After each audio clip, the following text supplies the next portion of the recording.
What I'm telling you, humans, is that when you're outside the language game, your hair gets messed up. No, when you're outside the language game, you catch a bunch of flack. Why? I'm going to give you a perfect example. So I'm arguing with scientists online about why the universe is empty. And all they can do is think inside their little scientific language game. You got to remember, language game is the propaganda systems. There's thousands of them. One of them is the scientific language game. And that means that science is above philosophy. Science can tell you everything, but at the same time, science does not reveal truth. It reveals a percentage, which is kind of true. It's all of these things within their language game that they don't question. So you got to remember, getting stuck in a language game means you're a herd thinker. And being a herd thinker is not that bad, especially if you're a good thinker, a good herd thinker. Especially if you know a lot of shit, a lot of rote knowledge like a lot of scientists do. You can be productive and you can help. But if you're going to reveal truth, you're going to have to step outside the game. And so when we look at the universe and we say, wow, it's empty or it's not empty, what scientists do is they bring in all of their science information to a theoretical question.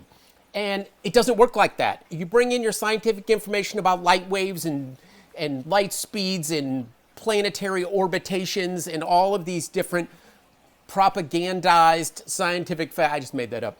When you bring in all these facts into a theoretical question, like why is the universe empty, it really constrains you. Because philosophy is about imagination, not about measuring a linear, particular natural rule or natural force or even a truth like, does planet ABC have life on it?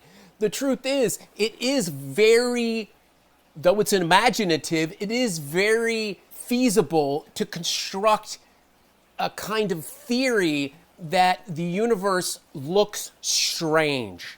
So currently, with life on one little tiny stupid planet, all the beings on that life that think, humans, which is already kind of strange, and they're self-destructive, and one little tiny ball amidst this visible universe of trillions of balls.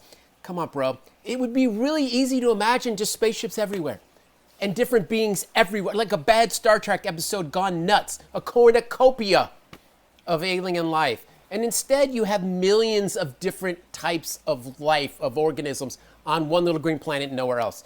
That's a weird theory and one that stands the test of shut the fuck up. Thanks for shopping.